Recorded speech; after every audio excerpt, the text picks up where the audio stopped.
The Lord be with you. A reading from the Holy Gospel according to Luke. Jesus began to speak in the synagogue. This text is being fulfilled today, even as you listen. And he won the approval of all, and they were astonished by the gracious words that came from his lips. They said, "This is Joseph's son, surely." But he replied, "No doubt you will quote me saying, 'Physician, heal yourself,' and tell me, 'We have heard all that happened in Capernaum. Do the same here in your own countryside.'" And he went on, "I tell you solemnly, no prophet is ever accepted in his own country." There were many widows in Israel, I can assure you, in Elijah's day, when heaven remained shut for 3 years and 6 months, and a great famine raged throughout the land. But Elijah was not sent to any of these. He was sent to a widow at Zarephath, a Sidonian town. And in the prophet Elisha's time, there were many lepers in Israel, but none of these were cured, except the Syrian Naaman. When they heard this, everyone in the synagogue was enraged. They sprang to their feet, hustled him out of the town, and they took him up to the brow of the hill their town was built on, intending to throw him down the cliff. But he slipped through the crowd and walked away. The Gospel of the Lord.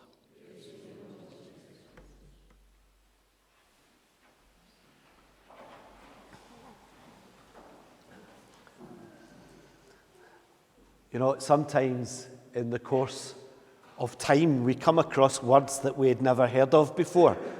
I think the key words that's been about since Christmas is Partygate. You know, it's an incredible saga, and every day it just gets worse and worse and worse. And you think to yourself, why don't you just fess up? It would be much easier than this. You know, it's a simple question. Were there parties or were there not parties? Was it a birthday cake? Was it not a birthday cake? Did you know you were at a party? You know, it's a simple, truthful answer. That's all that's required. You know, and our leaders in this day are not unique from leaders in the past or in different places. But sometimes being with the truth is uncomfortable because the truth might have consequences.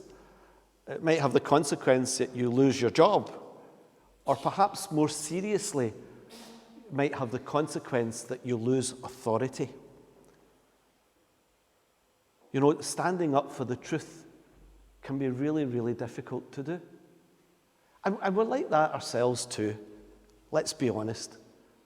You know, we all have images that we like to project to others about ourselves. We have an image that we want people to say, well, that's what Davy Boyd is like. And he's lovely. You know, but when we hold the light of truth to ourselves in the privacy of our own homes, maybe he's not so lovely. You know, when we expose ourselves to the truth, warts and all, then sometimes that projected image just doesn't live up to reality. St. Augustine says, you know, we love truth when it enlightens us. We hate truth when it condemns us. And perhaps we just can't cope with the truth. He says that in his confessions about himself. And he's onto something there. You know, to stand for truth is difficult. And we see men and women throughout the ages who have had the courage to stand up for truth, to do what is right because it is the right thing to do. People who've told the truth to power. You know, people like Dietrich Bonhoeffer in Germany, who stood up to the Nazis and paid for it with his life. Martin Luther King one day made a speech where he really brought in the image of the prophet Isaiah. And he talked about he was up a mountain and he'd seen the light. He was really proclaiming that someday the civil rights movement will achieve its aims. The very next day, he was assassinated. Archbishop Romeo, talking truth to corrupt power, literally sacrificed, gunned down when he was celebrating the sacrifice of the Mass. People who held on to truth, and it cost them dearly. And we go back into the scriptures today and we see, do you know, there's something about doing God's work that's dangerous. We hear of the prophet Jeremiah today, a 20-year-old man. And the reading begins with great hope and optimism. It's almost like one of those kind of nice, cozy Christmas cards that you get. Before I formed you in the womb, I knew you and I consecrated to you. You know, it's a lovely image that really from the moment of his conception, God knew Jeremiah. And he consecrated Jeremiah. He was with Jeremiah. And then we read on. And basically what happens then is, so man up, Jeremiah, I've got a job for you to do. And this 20-year-old Jeremiah, who is loved and consecrated by God, finds himself being called by God to preach the truth to the people of Israel, to the kings who had become corrupt, to the people who had wandered away from the law of God, from those in authority. And this Jeremiah, doing God's work, was laughed at, ridiculed, rejected, beaten up, and found himself at the bottom of a well, doing God's work. And then we come to Jesus today. And the end of the gospel tells us that the crowd took him out of the synagogue up to the hill their town was built on, intending to throw him off a cliff. Why is it that doing God's work costs so much? It's an important question. You know, and we almost get the impression that if we are living our discipleship, if we claim to be disciples, if it's not costing us, if it's not sacrifice, then we're probably not disciples. That gospel reading today is really powerful. We pick up from where we were last week. If you remember last week, Jesus came to the synagogue as he normally did. And like what we do at Mass, we don't choose the readings each Sunday. The church chooses the readings for us. And in the synagogue, they had a cycle of readings.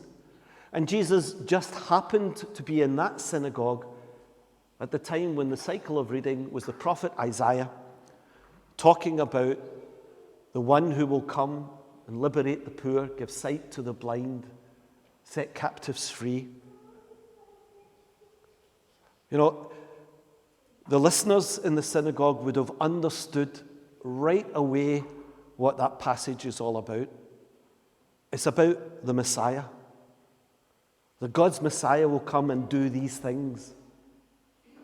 And then Jesus concludes the reading by saying, this text is being fulfilled even as you listen. And that's where we pick it up today. The people in the synagogue would have been scandalized. Because what Jesus is saying is that I am that Messiah. And they were astonished, we were told. They were astonished at the words that were coming from Jesus' lips. You know, we kind of get the impression that astonished not in a good way. They couldn't believe this. And so they started talking among themselves as, who does this guy think he is? You know, we know who he is. He grew up with our sons and our daughters. You know, He's Joe the carpenter's son. And he's kind of identifying himself with this Messiah from the prophet Isaiah. Who does he think he is? And Jesus compounds the problem. He doesn't just stop there. He speaks an uncomfortable truth to them. The truth that condemns them, that they think they're okay. They're in the synagogue, they're worshiping, it's fine. And Jesus is trying to point out we need something more than just presence. We need your total commitment, your total sacrifice. And he says, let me give you 2 examples. In the prophet Elijah time, there was a great famine and there were many widows in Israel. But Elijah wasn't sent to any of these. He was sent to the widow at Zarephath, a Sidonian town, modern-day Lebanon. A pagan, a foreigner, and to boot, a woman. In that time, the women were second-class or third-class citizens. Legally, they were objects. And Jesus is saying it's to these people that God sent his prophet. Or in Elisha's time, there were many lepers in Israel, but Elisha was not sent to any of these. He cured the Syrian Naaman, another foreigner. What's God doing? And the people of the synagogue are outraged. Jesus is telling the truth. All they have to do is go back and check their scriptures. But they don't want to hear that truth because it doesn't fit in with their perception of how God works. And so, they want to throw Jesus off the cliff. So this is right at the beginning of Jesus' ministry. And the cross is already looming large. And we ask ourselves, why does it have to be like this? That's the topic of this week's Alpha. Why did Jesus die? So if you haven't done Alpha before, if you've done it before, and this is a burning question that you would like to explore again, then please go to our website, catholicErskine.website, and sign up for our Alpha. This week, why did Jesus die? And it's a really important question. Why did Jesus die? Why couldn't God do something else? Why is it that following Jesus demands so much sacrifice? Why do good people die telling truth to power? Why can it not be in some other way? And the answer is really an enormous answer. And we have to really go back to the book of Genesis and the introduction of sin and death into our existence. God made man and woman in his image and likeness. They were perfect. But the mistake that they made was that they wanted to be God. They wanted to be like God. They were forgetting that they were the created ones, not the creator. They wanted to be God, in charge of their own destiny, in charge of their own lives.